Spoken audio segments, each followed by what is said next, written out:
وجاءت أحداث الحلقة 11 من مسلسل المدينة البعيدة باكتشاف عليا وصية زوجها المتوفى بوران، وتجد نفسها عاجزة عن التعامل مع الحزن الذي يملأ قلبها، فتوجه غضبها نحو جيهان.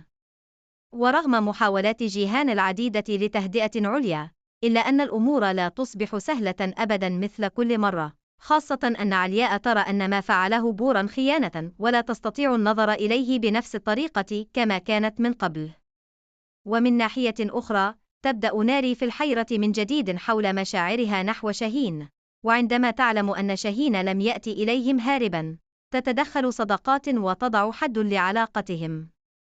أما بالنسبة لكايا، فعقب خروجه من السجن يتقرب من زيرين ابنة أجمل، ورغم خلافة كافي وجيهان مع والدها الآنهما يقضيا أوقاتا سعيدة ومرحة وكأنه لم يحدث شيء مع والدها.